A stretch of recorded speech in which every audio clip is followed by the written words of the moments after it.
Hey guys! Welcome back to our channel. Today, I'll be sharing with you tips on how to maximize your small space.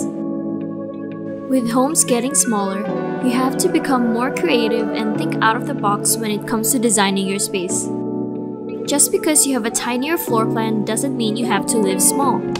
From the bedroom to the kitchen, we've got the lowdown on the smartest, niftiest ways to create more space in a small apartment. So grab your pen and paper to take notes and let's begin. The first tip is to keep it neutral. Take anything dark or heavy and make it a little bit lighter. This is gonna make your whole space feel lighter and brighter, creating an illusion of a big open space.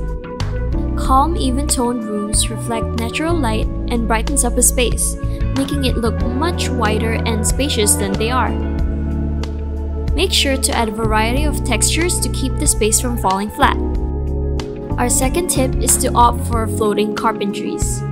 A suspended console looks less robust and invasive than one sitting on the floor. It looks light and more refined and elegant. Although usually found in the kitchen, floating cabinets look exceptionally beautiful in living rooms and dining areas. They offer the freedom of installing them at any height you want, and this makes them a lot more practical. The third tip is to use full-sized furniture.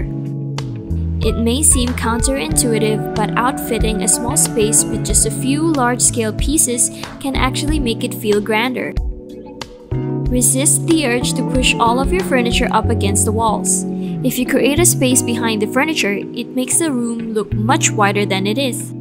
The fourth tip is to use all available surface space.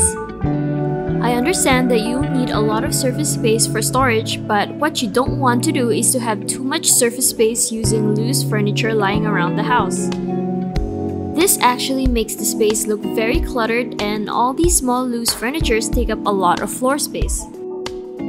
This makes your home look smaller than before. What you should do instead is to have the storage spaces suspended on the walls. By doing this, you'll still have more floor space and create clean lines in your home, making it look spacious and tidy. The next tip would be to build a partial glass wall. You can try to use a glass-paneled screen. It adds just enough visual separation to a space while still allowing plenty of light to flow through. Instead of relying on artificial lights that draw electricity from the power company, using sunlight to do the same thing is a great way to save money and make your spaces feel open. A lesser-known benefit, but just as impactful, is that window walls give the illusion of more space. Large glass openings are less confining than solid walls and help open up the spaces to the outdoors. It almost seems like the room doesn't have a boundary and it just spills out to the exterior. And the last tip is to declutter. You don't have to display everything. After all, nothing makes a room feel smaller than clutter. Decluttering has a few health benefits that helps reduce stress and anxiety as well. It will also be easier for you to tidy and clean up the surfaces. And there you have it. 6 tips to help maximize the small spaces in your home. Maximizing a small home is more difficult than it looks, and changes like these don't happen overnight. You also would need to consider whether your home design style would enable you to declutter some of your decors and whether a floating storage would suit it. Nevertheless, we hope you liked today's video and comment down below what you do to maximize space in your own home. Do also comment what would you like to learn next. Don't forget to subscribe and turn on the notification bell so you'll be notified when we'll post our next lesson. Thank you for watching! Bye!